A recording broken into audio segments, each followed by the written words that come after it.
काशी में जो परमात्मा आए हुए थे कबीर परमेश्वर जी, कबीर परमेश्वर जी की आयु उसमें लगभग 10 वर्ष की थी, 10 वर्ष की आयु थी। और उधर से स्वामी रामानंद जी वैष्णव साधु थे, उनका बोलबाला बनारस में, काशी में, उस पवित्र नगरी में घना था। और जो नाथ परंपरा के थे, जो नाथ परंपरा के होते हैं शंकर जी के पुजारी, और वैष्णव परंपरा के वाले हैं विष्णु जी के पुजारी, तो नाथ परंपरा वालों का लगभग वहां सफाया सा हो गया था। लोग सभी वैष्णव धर्म को स्वीकार कर रहे थे।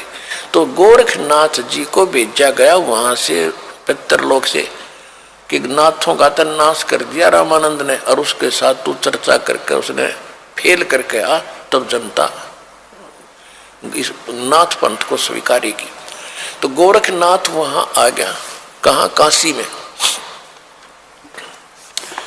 और आके उसने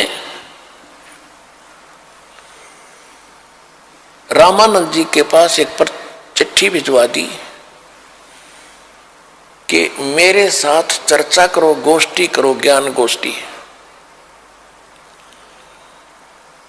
और जो गोष्ठी में यानी जो चर्चा में हार गया, ज्ञान चर्चा में, गोष्ठी में,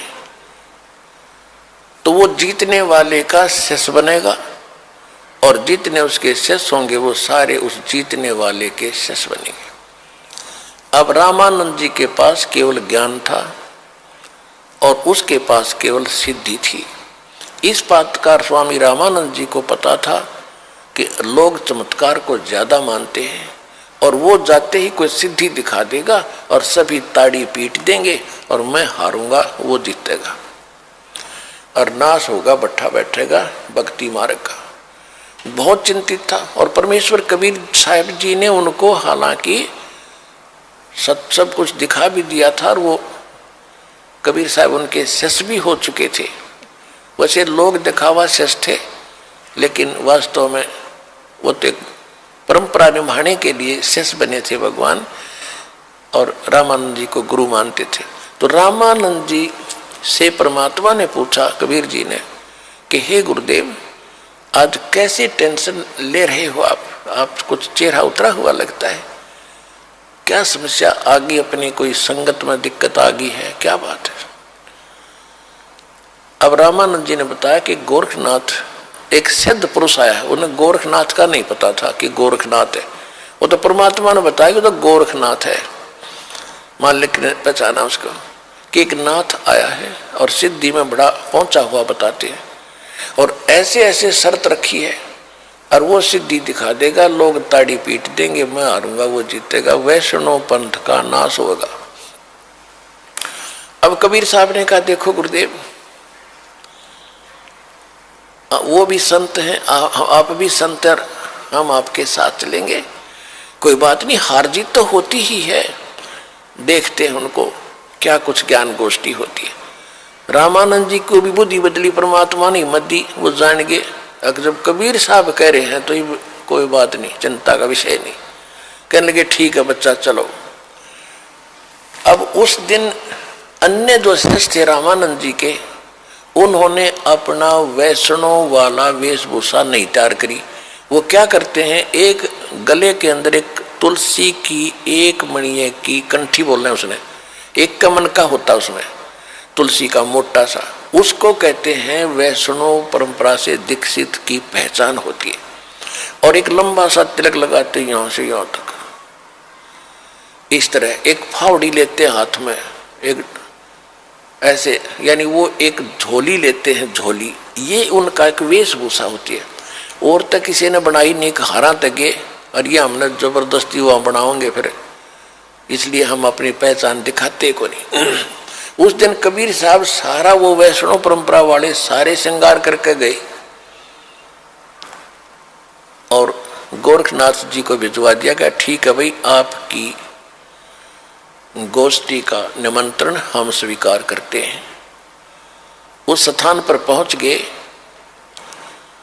जहां वो स्थान निहित कर रखा था। रामानंद जी का आसन अलग लगा रखा था, गोरखनाथ जी का आसन अलग लगा कर रखा था। गोरखनाथ जी साथ में एक अपना त्रिशूल रखते थे, 10 फुट 8-9 फुट लंबा, और ऊपर 3 उसके ऐसे सिरे से होते थे। त्रिशूल ऐसा होता था, लोहे का डंडा सा होता था, और वो नीचे से भाला टाइप होता था, उसको जमीन में गाड़ के वहां खड़ा कर रखा था, और स्वयं आसन पर अलग से बैठे थे।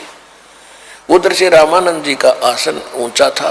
कबीर साहब अपने गुरुदेव के चरणों में बैठ के नीचे, जैसे एक सुयोग्य शिष्य ने भूमिका करनी चाहिए ऐसी कर रहे थे। अब गोरखनाथ जी ने कहा कि रामानंद अब मेरे साथ गोष्ठी करो।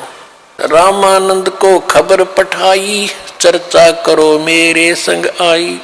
रामानंद की पौड़ी पहली पौड़ी, सत कबीर बैठे तिस ठौरी। कहे कबीर सुन गोरखनाथा, चर्चा करो हमारे साथा। प्रथम चर्चा करो संग मेरे, पीछे मेरे गुरु को टेरे। बालक रूप कबीर निहारी, तब ये वचन उचारी। यानी कबीर परमात्मा को बालक रूप में देखकर गोरखनाथ जी क्या बोले? कब के बहे बैरागी कबीर जी, कब के बहे बैरागी, कि तुम कब से बैरागी बन गया, वैष्णो कब से बन गया, तू काल का बालक। परमात्मा क्या बोले? नाथ जी तब से बहे बैरागी, मेरी आद अंत सुध लागी। क्या बताते हैं कि मैं कब से बैरागी हूं। धूं कार आद का मेला, नहीं गुरु कोई ना था चेला।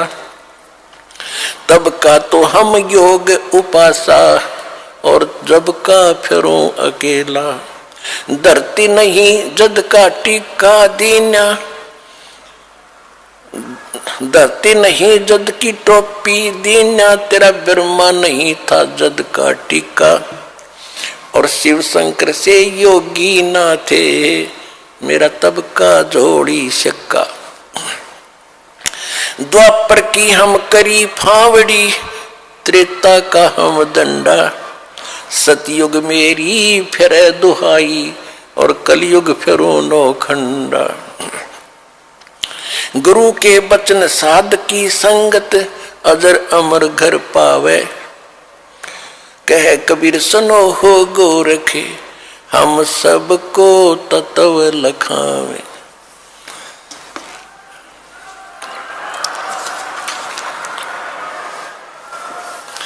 कि ए गोरखनाथ, मैं जब तक ना ब्रह्मा था ना विष्णु था, उससे पहले का हूं मैं। इस बात को सुनकर गोरखनाथ जी को ने क्या पूछा? अरे क्यों बात बना रहा है तू भक्त, तेरी उम्र क्या है? जो बूझे सोए बावड़ा, जो बूझे सोए बावरा, क्या है उम्र हमारी। असंख्य योग पर ले गए हम तब के ब्रह्मचारी। कोटि निरंजन हो गए पर लोक सिधारी, हम तो महबूब हैं भाई सदा ब्रह्मचारी। अरबों तो ब्रह्मा गए ये, 49 करोड़ कन्हैया। तेरे 7 करोड़ तेरे शंभू मर गए, मेरी एक नहीं पलैया। ओए होए, कहते हैं करोड़ों निरंजन मर गए, अलख निरंजन 21 ब्रह्मांड के स्वामी। और कहते हैं अरबों तो ये ब्रह्मा मर गए, और 49 करोड़ विष्णु ये तेरे कन्हैया, और 7 करोड़ तेरे शंभू मर गए, मेरी एक नहीं पलैया। अब भी शंकर जी का पुजारी नाथ जी थे, और जब ये कहा कि तेरे शंभू भी मर लिए 7 करोड़, और मेरी एक भी पल आयु की नहीं घटी है, अर्थात मैं अविनाशी हूं। कोटन नारद हो गए ये मोहम्मद से चारी, देवताओं की गिनती नहीं ये क्या सृष्टि बिचारी। नहीं बूढ़ा ना बालक और ना कोई भाट भिखारी। कहे कबीर सुनो हो गोरख यह उम्र हमारी। अब गोरखनाथ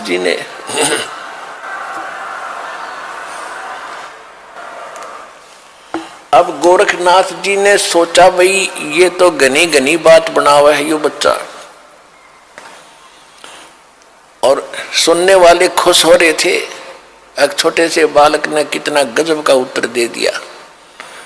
अब ताड़ी पीटने वाले थे इतने में गोरखनाथ ने क्या किया, जो उसने त्रिशूल गाड़ रखा था, त्रिशूल आसन से उठा, सिद्धि से नो का नो आसन पदम लगाए लगे ऐसा उठा और उस त्रिशूल के ऊपर जा बैठा।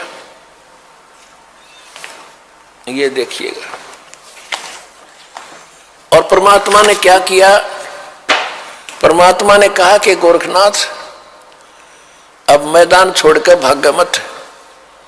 आपकी और हमारी ज्ञान गोष्ठी की बात हुई थी, ये ड्रामेबाजी दिखाने की नहीं, ये जादूगरी दिखाने की बात नहीं हुई थी, ज्ञान की बात हुई थी। और ज्ञान कर बैठ ढंग से आकर यहाँ आसन पे, ये ड्रामा क्या दिखा रहा है।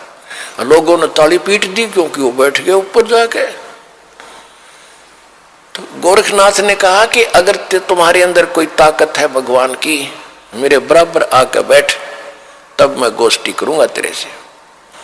जमीन से 8-9 फुट ऊपर त्रिशूल के ऊपर जज का बैठा सिद्धि थे। परमात्मा को तो पता था ये बालक कितनी क्या हरकत करेगा। परमात्मा जो सूत होते थे, सूत कपड़ा बुनते थे, और सूत की एक कुकड़ी, बोलना हरियाणा में कुकड़ी, जो चरखे में माताएं काटा करती थी, वह इतनी मोटी हो जाती थी, धागे की रील सी, वह जेब में डाल रहे थे पूरी। कबीर साहब ने क्या किया कि उस धागे का एक हिस्सा पकड़ के और वो कुकड़ी यानी वह रील ऊपर न फेंक दी। वह ऐसे खुलती खुलती और सीधा 150 फुट की ऊंचाई पर जाकर ऊपरला एंड खड़ा हो गया, स्ट्रेट नो का नो, मालिक की ताकत से। और परमात्मा वहां से उठे और उसके ऊपर के एंड पर जाकर बैठ गए। ये देखो,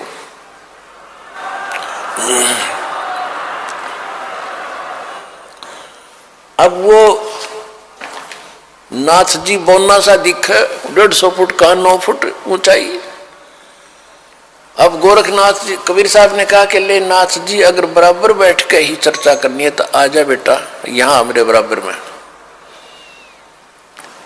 अब देखो ऐसी बात नहीं है कि गोरखनाथ तो आकाश में उड़ जाता था, उड़ सकता था, लेकिन एक तो चुंबक होता है, परमात्मा तो सिद्धियों के भंडार हैं। और सिद्धि क्या, जैसे यह घड़ी है, यह सिद्ध कर दी मैकेनिक ने, और यह चल रही है सुइयां, और इसको चुंबक के सामने कर दो वहीं स्थिर हो जाएंगी, चल नहीं सकती। तो वो सिद्धियां परमात्मा ने पहले उसकी सिद्धि फेल करी। अब गोरखनाथ जी ने सोचा ऊपर न उठो, थोड़ा सा उठा, धड़ाम दे से नीचे आके गिरा। भाई की डुड्डी और डिग्गी होती। गोरखनाथ को पहली बार अपनी कोई हार महसूस हो रही थी उस जीव, पिछले जब तक वो सोदी में था। और कहते पहलवान होता है ना, तो कांटे के जो रेसलर होते हैं, वो तो थोड़ी सी बात पर समझाते कहाँ पर मेरी हार होगी, और जो कंचने से होते हैं ना, वो दे चढ़वा के मान्या करें। अब गोरखनाथ समझ गया कि ज्यादा बहस करने की कोई आवश्यकता नहीं, ये कोई आम व्यक्ति नहीं है। तब उसने कहा कि हे कबीर जी, आप नीचे आ जाओ, अब मैं आपसे आपका ज्ञान सुनूंगा। तब परमात्मा ने उसको सारी सृष्टि रचना सुनाई। तो परमात्मा ने कहा कि आपकी एक शर्त भी थी कि जो हारेगा वो चेला बनेगा। आप हार गए, अब बनो चेला मेरा। गुरु जी का तो बाद में बनिए, पहले मेरा बने। तो वो कहने लगा जी ऐसा है, मैं कुछ ज्ञान और सुनूंगा, मैं प्रश्न उत्तर करूंगा। परमात्मा बोले कि कर ले, क्या प्रश्न उत्तर करेगा। तो उसने परमात्मा ने फिर परमात्मा कहा कि आप ही बताओ मुझे कि आप कहां से आए, आप कौन हो। ले मैं बताता हूं कौन हो। परमात्मा बोले सुन ले, एक गोरखनाथ मैं अवगत से चला आया, जिसके बारे में कोई नहीं जानता। तेरा ब्रह्मा जानता ना तेरा शंकर जानता ना विष्णु जानते। अवधू अवगत से चल आया, मेरा कोई भेद मर्म ना पाया। ना मेरा जन्म न गर्भ बसेरा, बालक बन दिखलाया। काशी नगर जल कमल पर डेरा, तहां जुलाहे न पाया। मात पिता मेरे कछु नाही, ना मेरे घर दासी। जुल्ला का सुत आण कहाया, जगत करो मेरी हासी। पांच तत्वों का धड़ना मेरे, ये पांच तत्वों का धड़ना मेरा। जानो ज्ञान अपारा, सत्य स्वरूपी नाम साहेब का, ओहे नाम हमारा। अदर दीप सतलोक में, अदर दीप भवन गगन गुफा में, तान निज वस्तु सारा। तेरा ज्योत स्वरूपी अलख निरंजन, वो डरता ध्यान हमारा। तो परमात्मा ने कहा कि तू तो काल की फर्द में चढ़ रहा है, काल का फिर गधा बनेगा अगले जन्म में। ये तो सिद्ध पाक क्या महिमा होगी तेरी। सिद्ध नहीं, ये गधे हैं जो जाने नहीं सतनामा।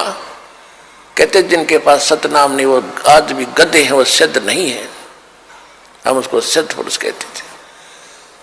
तो गोरखनाथ जी ने जब ये ज्ञान सुना, उसने सोचा भी इसको फालतू छेड़ने की जरूरत नहीं है। ज्ञान में यू तुझे कतई नहीं जानते, सिद्धि में भी उसके जचगी। फिर उसका फिर भ्रम रह गया थोड़ा सा। कहने लगा जी एक बार गंगा के किनारे चलो। अब चल भाई क्या रह गया, एक और मैं कुछ लीला करता हूं, आप मुझे उसमें पराजित कर देना, मैं आपका शिष्य बन जाऊंगा। परमात्मा बोले चल।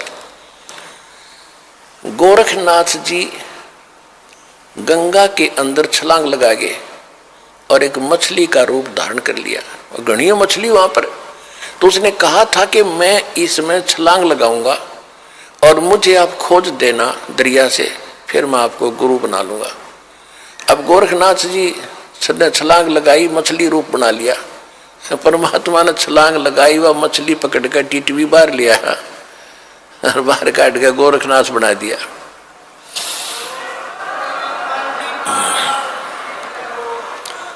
फिर गोरखनाथ चरणों में गिर गया।